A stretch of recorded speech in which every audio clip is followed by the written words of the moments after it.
జగిత్యాల జిల్లా పెగడపల్లి మండలం సుద్దపల్లికి చెందిన రాజు జ్యోత్స్న దంపతులకు శనివారం బాబు జన్మించగా శిశువు అనారోగ్యంతో ఉండటంతో మెరుగైన వైద్యం అందించాలంటే ప్రైవేట్ ఆసుపత్రికి తరలించామని తల్లిదండ్రులకు సూచించిన డ్యూటీ డాక్టర్ శిశువును ప్రైవేట్ ఆసుపత్రికి తరలించగా అప్పటికే పరిస్థితి విషమించడంతో తిరిగి మాతా శిశు కేంద్రానికి తరలించే సమయంలో మరణించిన శిశువు మాతా శిశు కేంద్రంలోని డాక్టర్ల నిర్లక్ష్యం వల్లనే తమ బాబు మరణించాడని ఆసుపత్రి ఎదుట ఆందోళనకు దిగిన తల్లిదండ్రులు కుటుంబ సభ్యులు ఆసుపత్రి వద్దకు చేరుకుని కేసు నమోదు చేసి వైద్యులపై చర్యలు తీసుకుంటామని హామీ ఇచ్చిన పోలీసులు.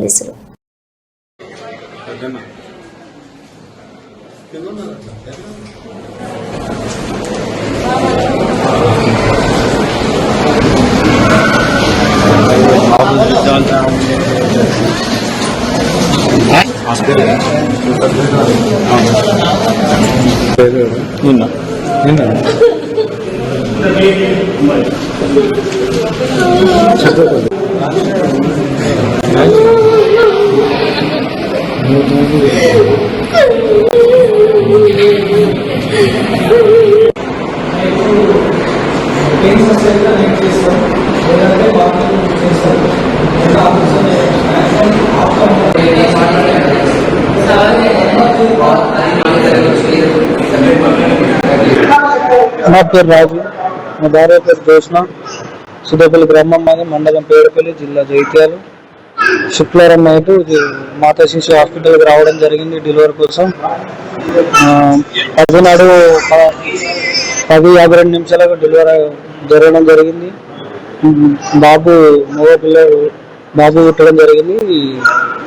1 కిలో 800 గ్రాములు బాబు ఉండడం వల్ల ఆక్సిజన్ అబ్జర్వేషన్ లో పెట్టడం జరిగింది.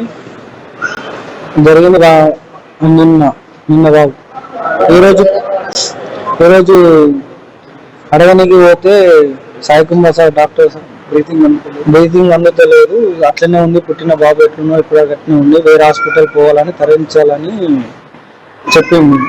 మళ్ళా కాసేపటికి సీరియస్ ఉందని ఆయననే చెప్పి ఆ సార్కు ప్రైవేట్ హాస్పిటల్ ఓన్గా ఉండడం వల్ల ఆయన అనుచరుడు వచ్చి ఇక్కడికి హాస్పిటల్ మా వాళ్ళను ఇట్లా పోర్ట్రేట్ చేసి మైండ్ వాష్ అట్లా చేయడం వల్ల మా హాస్పిటల్కి వెళ్ళడం జరిగింది. సారు మళ్ళా 1 గంట తర్వాత వచ్చి ట్రీట్మెంట్ చేసిన తర్వాత ఖర్చు ఎక్కువ అవుతుంది, ఇతను స్తోమత అయితే ఇట్లా వేయించండి, లేదంటే కరీంనగర్ గవర్నమెంట్ హాస్పిటల్కి రాస్తానంటే అతను స్తోమత లేదని చెప్పడంతో డాక్టర్ నిర్లక్ష్యం వల్ల నా కొడుకు చనిపోవడం జరిగింది. ఆ డాక్టర్ నిర్లక్ష్యం వల్ల.